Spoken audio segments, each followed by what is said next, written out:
Assalamualaikum siswa hebat. Semoga selalu dalam keadaan sehat dan berbahagia. Senang sekali Pak Guru dapat bersua kembali di video pembelajaran Bahasa Indonesia kelas 11. Pada video kali ini, Pak Guru akan mengajak siswa semua untuk memahami teks narasi berupa cerita pendek dengan tema mengenal sejarah bangsa Indonesia. Setelah mengikuti penjelasan Pak Guru sampai akhir, siswa akan diajak untuk mendiskusikan ciri-ciri karya sastra berbentuk cerpen dibanding dengan karya sastra berbentuk prosa lain seperti novel, cerita bersambung atau cerbung, dan roman. Tetap ikuti Pak Guru sampai akhir ya.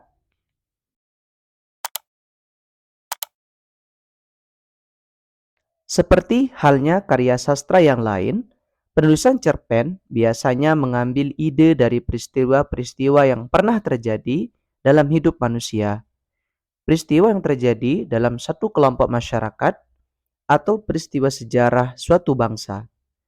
Peristiwa-peristiwa tersebut kemudian dirangkai dalam bentuk cerita fiksi berupa cerpen. Oleh karena itu, kita bisa melihat bagaimana sejarah suatu bangsa, salah satunya lewat karya sastranya. Hal ini menunjukkan bahwa sastra adalah refleksi kehidupan masyarakat yang menyangkut manusia dan permasalahan yang dihadapinya. Memahami cerpen dengan latar belakang beberapa peristiwa sejarah di Indonesia. Karya sastra berbentuk prosa bisa ditampilkan dalam bentuk novel, cerita bersambung atau cerbung, dan roman.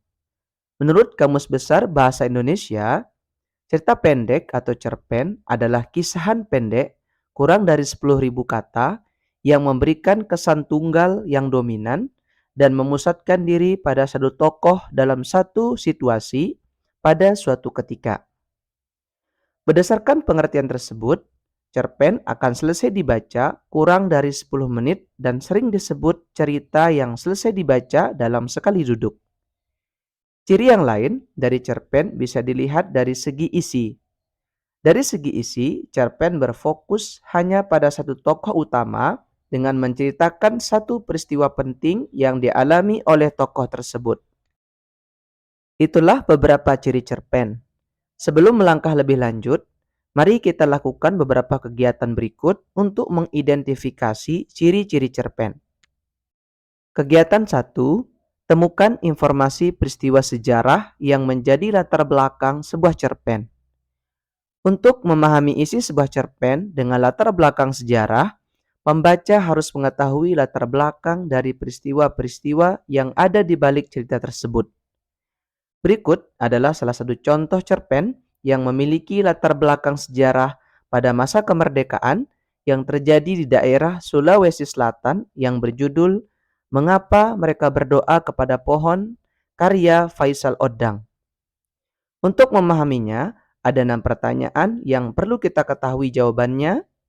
Izinkan Pak Guru berbagi saran jawabannya. Pertanyaan pertama, siapakah Andi Makassau?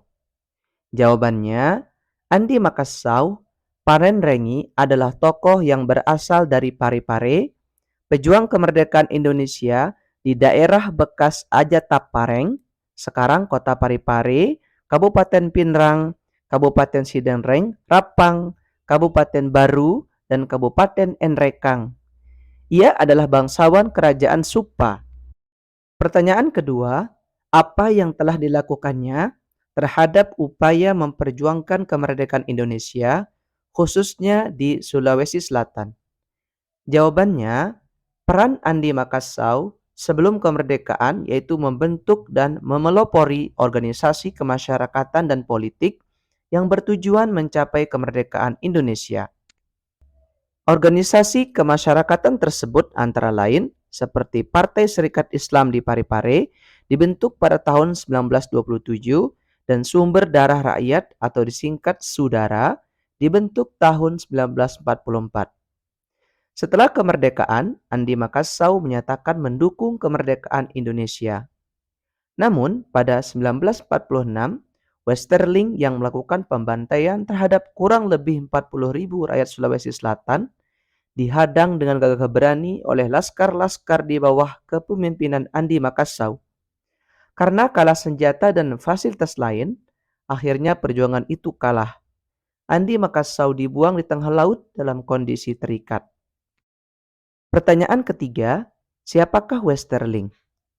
Jawabannya, Raymond Pierre Paul Westerling atau dikenal dengan Westerling lahir di Istanbul, Kesultanan Utsmaniyah 31 Agustus 1919 dan meninggal di Purmerend, Belanda 26 November 1987 pada umur 68 tahun.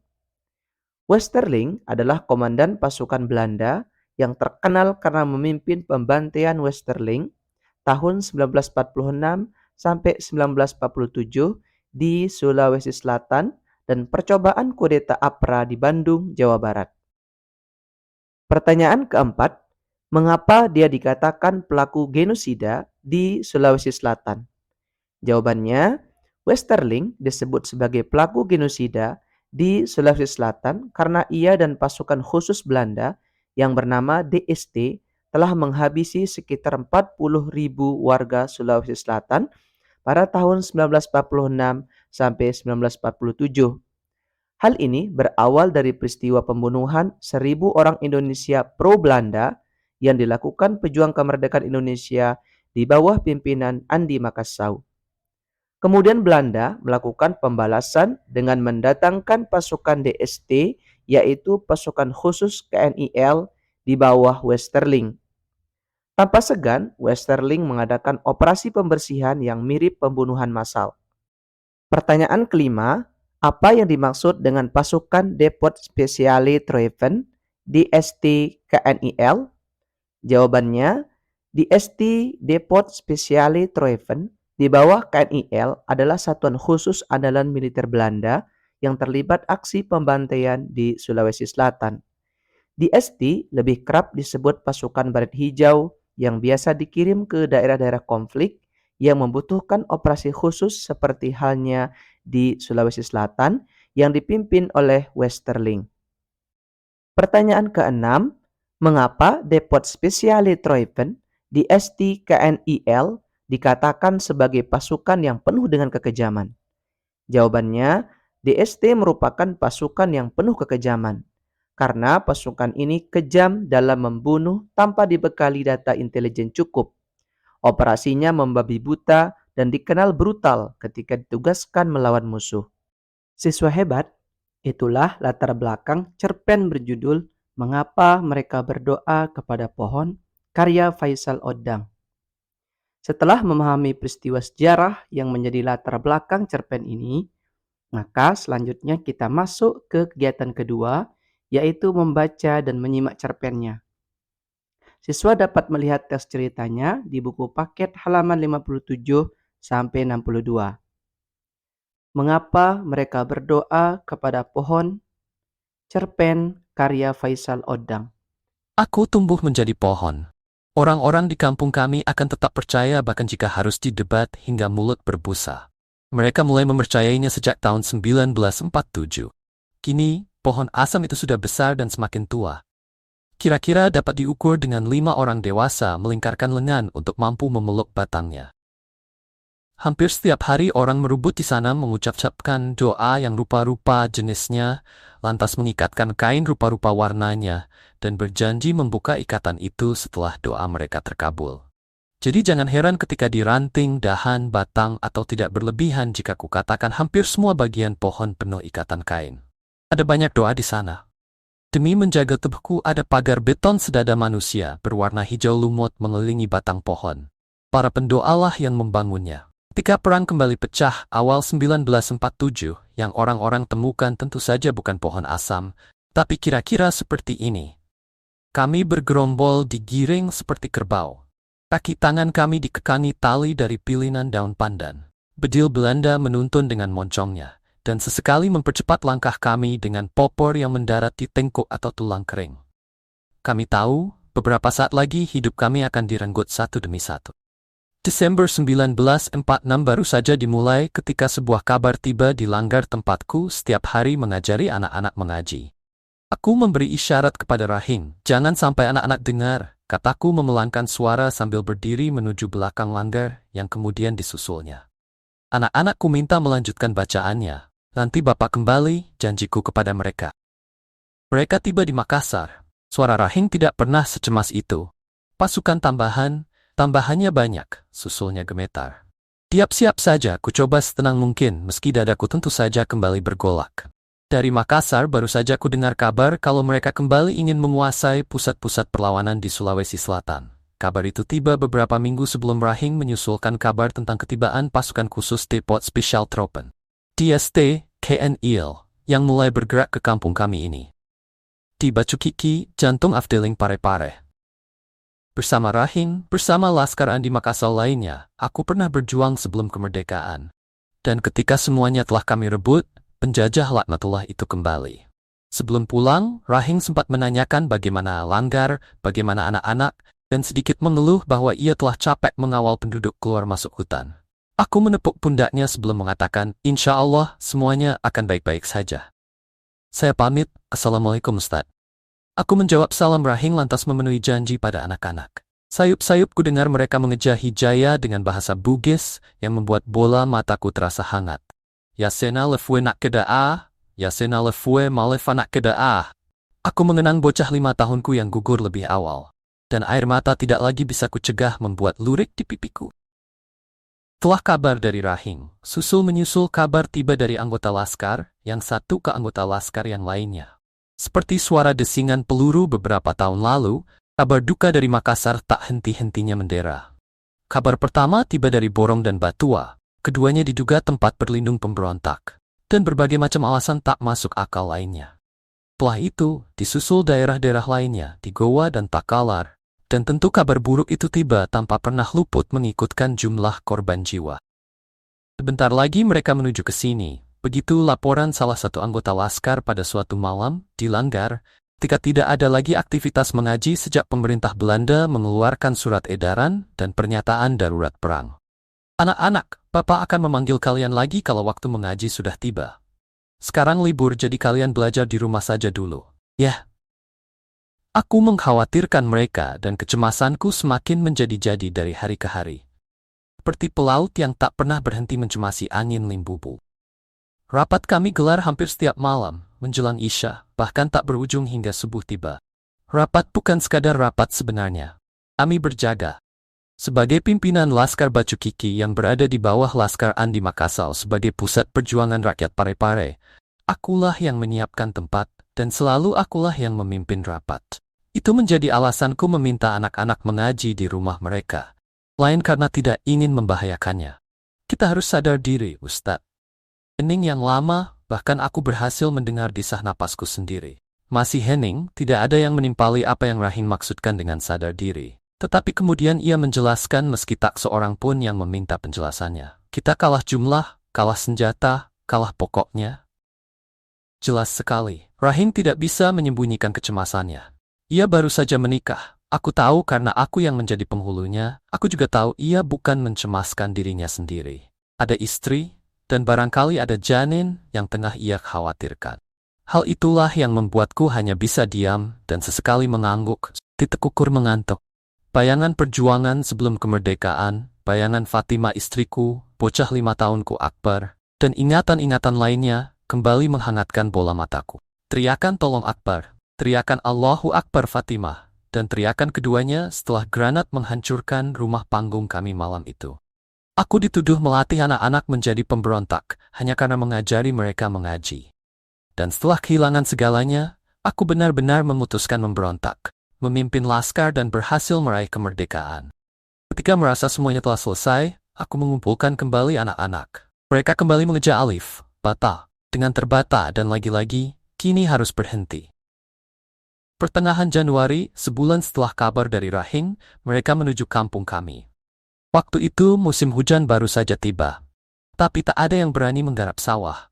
Semua takut meski beberapa yang lain memberanikan diri, termasuk aku. Matahari tidak akan tenggelam selain di ujung langit. Begitu pula hidup takkan berakhir selain oleh ajal. Aku meyakinkan diri berkali-kali, menatap biasanku di cermin, mencari-cari kalau sampai ada anggota tubuh yang hilang dalam biasa. Semuanya lengkap, dan begitulah orang Bugis meyakinkan diri sebelum berperang. Janggutku lebat, uban mulai tumbuh di sana, di rambutku juga. Meski memang seharusnya lelaki 50-an wajar jika beruban. Mataku sangat sayu dan tulang pipiku semakin menonjol.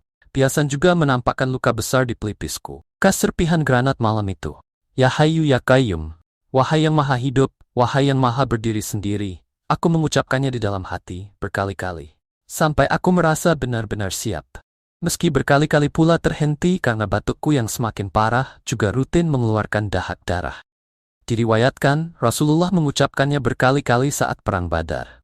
Saat tak tidur semalaman, menunggu orang-orang Quraisy. Pintu digedor keras oleh seseorang yang tampak buru-buru.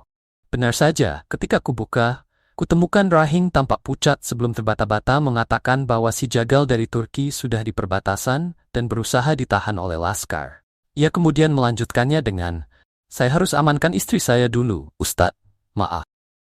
Detik pertama setelah kalimatnya selesai, amarahku hampir memuncak. Egois sekali. Namun, sebuah kenangan memaksaku takluk. Ku tidak ingin menyampirkan luka yang sama di pundak Rahing. Begitu selesai, gabunglah segera. Timpalku hampir berteriak menyusul langkahnya yang tergesa-gesa. Aku menuju perbatasan bersama lebih kurang 20 anggota Laskar Batu Kiki lainnya, di tengah deras hujan yang belum berhenti dari kemarin sore. Namun, seperti ajal yang tak mampu kami tebak tibanya, keadaan berubah. Pertahanan di perbatasan kalah, kami terdesak masuk bersembunyi di rumah-rumah penduduk.